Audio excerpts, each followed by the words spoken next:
ओम नमो भगवते वासुदेवाय। स्वागत है आप सभी का हमारे चैनल पर। आज की इस वीडियो में आप सुनेंगे बैसाख मास के अमावस्या की कथा और इसके साथ ही आप सुनेंगे गीता जी के 7वें अध्याय का पाठ महात्म के साथ। अमावस्या के दिन श्री गीता जी के 7वें अध्याय का पाठ करने से सुनने से पितर प्रसन्न होते हैं, हमें आशीर्वाद प्रदान करते हैं। साथ ही अगर पितर किसी अधोगति में होते हैं तो इस कथा को सुनने से मुक्ति प्राप्त करते हैं। तो आज के इस वीडियो में आप इस कथा को अवश्य सुनिए। आज की कथा शुरू करने से पहले आप सभी से एक अनुरोध है, अगर आप इस चैनल पर नए हैं तो चैनल को लाइक शेयर सब्सक्राइब जरूर कीजिए और औरों को भी इस चैनल को शेयर कीजिए ताकि वो भी इन वीडियो का आनंद उठा सके। तो शुरू करते हैं आज की वीडियो। बैसाख मास की अमावस्या का पितृदोष शांति के लिए बड़ा ही महत्व माना जाता है। बैसाख अमावस्या के दिन पवित्र नदी के किनारे या किसी भी पवित्र स्थान पर पितरों की आत्मा की शांति के लिए श्राद्ध, तर्पण, पिंडदान आदि का विशेष महत्व है। बैसाख अमावस्या पर पितरों के लिए दान करने से पितृदोष से मुक्ति मिलती है। इसके साथ ही बैसाख अमावस्या व्रत कथा में भी पितृदोष शांति का वर्णन किया गया है। मान्यता है बैसाख अमावस्या के दिन इस कथा के पाठ से पितर प्रसन्न होते हैं। एक समय की बात है, एक गांव में बहुत अधिक धार्मिक ब्राह्मण रहते थे जिनका नाम था धर्मवर्ण। वह अपने नाम के अनुरूप धार्मिक क्रियाकलापों में लगे रहते। प्रभु का नाम जपना, व्रत रखना, ऋषि मुनियों का आदर करना, उससे ज्ञान की प्राप्ति करना उनके प्रिय कार्य थे। एक बार एक पुण्य आत्मा ने उन्हें बताया कि कलयुग में भगवान विष्णु के नाम के जप के बराबर कोई पुण्य कार्य नहीं। यही नहीं, जो पुण्य अन्य युगों में यज्ञ, हवन आदि कर्मों से प्राप्त होता है, कलयुग में वह सहज भगवान विष्णु के सुमिरन से प्राप्त हो जाता है। धर्मवर्ण को ये गुण ज्ञान मिला तो उन्होंने इसे गांठ बांध कर रख लिया। इसके बाद वह दिन रात प्रभु हरि का नाम जपने लगे और संसारिक जीवन को छोड़कर संन्यास की ओर चल गए। वे इधर उधर भ्रमण करने लगे। जब वह प्रभु नाम जपते जपते पितृलोक पहुँचे तो कहा जाता है कि उन्होंने देखा कि इनके पितृ कष्ट झेल रहे हैं। तो उन्होंने पितरों से उनके दुखों का कारण पूछा तो ब्राह्मण का पता चला कि उनके पितरों की दशा उसकी वजह से हुई है। इससे ब्राह्मण को बड़ी गलानी हुई। उन्होंने अपने पितरों से इसकी वजह पूछी तो उन्होंने बताया कि तुम्हारे संन्यास की वजह से उनका कोई पिंडदान करने वाला नहीं बचा। इस वजह से उन्हें कष्टों का सामना करना पड़ रहा है। पितरों ने ब्राह्मण से कहा कि हमें इस कष्ट से राहत तभी मिल सकेगी जब तुम दोबारा से गृहस्थ जीवन में प्रवेश करोगे, संतान पैदा करोगे और बैसाख अमावस्या की तिथि पर हमारा पूरे विधि विधान के साथ पिंडदान करोगे। इस पर धर्मवर ने अपने पितरों का वचन दिया कि वे उनके कष्टों को अवश्य निकालेंगे और इसके लिए गृहस्थ जीवन की शुरुआत दोबारा करेंगे। इसके बाद धर्मवीर ने सन्यासी जीवन को त्याग दिया, फिर से गृहस्थ जीवन में प्रवेश किया। सभी प्रकार के सांसारिक रीति रिवाजों को अपनाया।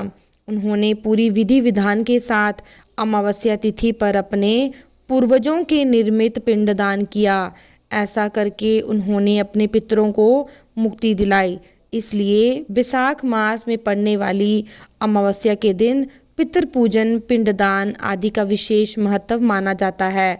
और अब सुनिए गीता जी के 7वां अध्याय।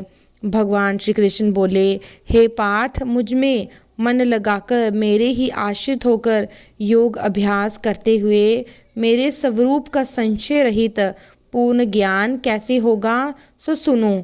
विज्ञान के सहित वो पूर्ण ज्ञान मैं तुम्हें सुनाता हूँ, जिसके जानने से तुमको इस लोक में और कुछ भी जानना शेष नहीं रहेगा। सहस्त्रों मनुष्यों में से कोई एक सिद्धि प्राप्ति के लिए यत्न करता है। उस यत्न करने वाले सिद्धों में से कोई भी बिरला ही मुझे ठीक से जान पाता है। पृथ्वी, जल, अग्नि, वायु, आकाश, मन, बुद्धि, अहंकार, ये 8 प्रकार की मेरी प्रकृति है। इस प्रकृति को अपरा अचेतन अर्थात जड़ कहते हैं। हे महाबाहु, इससे दूसरी प्रकृति चेतन है जिसने संपूर्ण जगत को धारण किया है। इन्हीं दोनों प्रकृतियों से सभी प्राणी मात्र उत्पन्न होते हैं। ऐसा जानो, ये प्रकृतियां हमसे ही उत्पन्न हुई हैं। इस प्रकार जगत की उत्पत्ति और प्रलय का कारण मैं ही हूँ।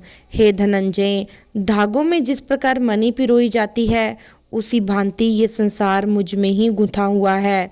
मुझसे परे और कुछ भी नहीं।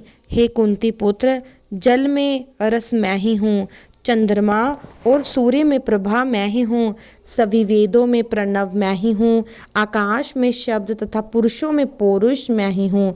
हे अर्जुन, पृथ्वी में जो सुगंध है, अग्नि में जो तेज है, वो मैं ही हूँ। हे पार्थ, संपूर्ण प्राणियों में सनातन बीज रूप मुझको ही जानना। बुद्धिमानों में बुद्धि रूप और तेजस्वियों में तेज मैं ही हूँ। हे अर्जुन, काम और रोग रहित बलवान पुरुषों में बल और पुरुषों में धर्म के विरुद्ध ना जानने वाला कर्म मैं ही हूँ। जितने सात्विक रजस तमस पदार्थ हैं, वे सब मुझसे ही उत्पन्न हुए हैं, परंतु उनमें मैं नहीं रहता। ये सब मुझ में है। सत रजतम, ये तीन गुणों के प्रभाव से ये सारा संसार मोहित रहता है। इस कारण ये इससे परे मुझ अव्यय परमात्मा को नहीं जानता। मेरी ये गुणमयी और दिव्य माया अत्यंत दुष्कर है। जो मुझको अनन्य भाव से भजते हैं, वे इस माया को पार कर जाते हैं। जो पापी मूढ़ नर अधम माया ने जिनका ज्ञान हर लिया है और आसुरी भाव ग्रहण किए हुए हैं, मुझको नहीं पाते। हे भारत श्रेष्ठ अर्जुन, 4 प्रकार के जीव मुझको भजते हैं।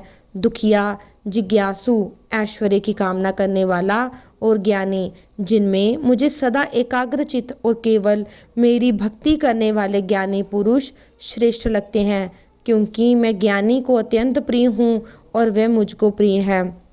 यद्यपि ये सभी भक्त श्रेष्ठ हैं, तथापि ज्ञानी तो मेरी आत्मा है, क्योंकि वे मुझ में ही मन लगाकर मुझको ही सर्वोत्तम गति मानकर मेरा ही आश्रय ग्रहण करता है।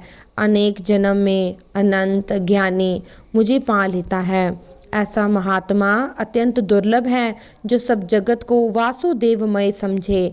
अपनी अपनी प्रकृति के नियम के अनुसार भिन्न भिन्न काम वासनाओं के अज्ञान में डूबकर उन फलों की चाहना से अन्य देवताओं के हीन होकर उनकी उपासना करते हैं। हे अर्जुन, जो भक्त श्रद्धा पूर्वक जिन जिन देवताओं का पूजन करना चाहते हैं, उन पुरुषों की उस श्रद्धा को मैं दृढ़ कर देता हूँ। वे उस श्रद्धा से युक्त होकर उस देवता की आराधना करते हैं, फिर उसको मेरे ही रचे हुए कर्म फल प्राप्त होते हैं। परंतु उन अल्प बुद्धि वालों का फल नाशवान है। देवताओं के आराधना करने वाले देवताओं को मिलते हैं और भक्त जन मुझ में मिल जाते हैं। मेरे अव्यय अविनाशी अत्यंतम स्वरूप को ना जानकर मंदबुद्धि लोग मुझे अव्यक्त को व्यक्त देहधारी मानते हैं। मैं योग माया से आच्छादित होने के कारण सबको नहीं दिखाई देता। उसी से मूढ़ लोग अनादि तथा विनाशी मुझको नहीं जानते। हे अर्जुन, मैं भूत भविष्य वर्तमान के सभी प्राणियों को जानता हूँ, लेकिन मुझे कोई नहीं जानता। हे भारत, हे परतप इच्छा और द्वेष से उत्पन्न होने वाले सुख दुख आदि द्वंद्वों के मोह से जगत के सभी प्राणी भ्रम में फंस जाते हैं। जिन पुण्य आत्माओं के पाप नष्ट हो गए हैं, वे पुरुष द्वंद्व के मोह से छूटकर दृढ़ निश्चय करके मेरी भक्ति करते हैं। जो मेरा आश्रय लेकर जन्म मरण के दुख दूर करने के अर्थ प्रयत्न करते हैं, वे पुरुष ब्रह्मा आत्मज्ञान और संपूर्ण ज्ञान को जानते हैं। जो अधिभूत अधिदेव और अधियज्ञ इन सब में व्यापक मुझे जान पाते हैं। हे समाधिष्ठ पुरुष, मरण काल में मुझको जान पाते हैं। यहाँ पर गीता जी के 7वें अध्याय की कथा का समापन होता है। अब सुनते हैं 7वें अध्याय का महात्म। भगवान नारायण बोले, हे लक्ष्मी, अब 7वें अध्याय का महात्म सुनिए। एक पटेल नामक नगर में, जिसमें शंकुकन वैश्य रहता था, वे व्यापार करने को नगर के बाहर कहीं परदेश जा रहा था कि रास्ते में शंकुकर्ण को एक सर्प ने डस लिया, जिससे वह वहीं पर मर गया और उसके साथियों ने उसका दाह क्रिया वहीं किया और आगे चले गए। जब वे लौटकर वापस आए तो उसके पुत्र ने पूछा कि मेरा पिता शंकुकर्ण कहाँ है। तब उन व्यापारियों ने सारी बात बताई कि रास्ते में तेरे पिता को एक सर्प ने डस लिया था और वे वहीं मृत्यु को प्राप्त हो गया। ये तेरे पिता का सम्मान है, तू ले। और हमने उनकी क्रिया वहीं कर दी। पुत्र ने कहा, जिस सर्प ने मेरे पिता को मारा है मैं उसे जिंदा नहीं छोड़ूंगा, उसे मार डालूंगा। और उन व्यापारियों से कहने लगा कि मुझे उस जगह को दिखाओ जहाँ मेरे पिता शंकुकर्ण मरा था।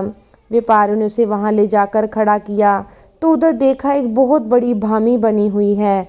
अब वह उस भामी को कुदीले से खोदने लगा। जब भामी का छेद बड़ा हुआ तो वहां से एक सर्प निकला और सर्प बोला, तू कौन है, मेरा घर क्यों खोद रहा है।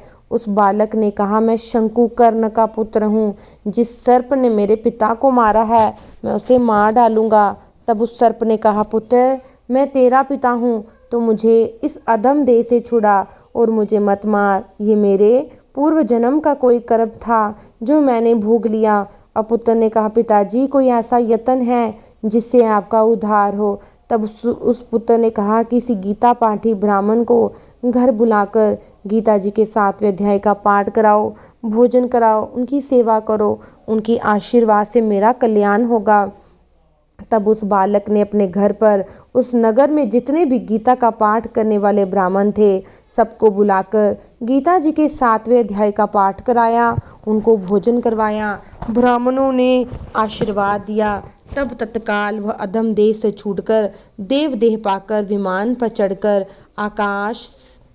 आकाश मार्ग को जाता हुआ अपने पुत्र को धन्य धन्य कहता हुआ वैकुंठ धाम को चला गया। तो इस प्रकार भगवान नारायण ने श्री गीता जी के 7वें अध्याय की कथा का महत्व माता लक्ष्मी को सुनाया, जिसको अमावस्या के दिन पढ़ने और सुनने से पितर प्रसन्न होते हैं, मोक्ष प्राप्त करते हैं।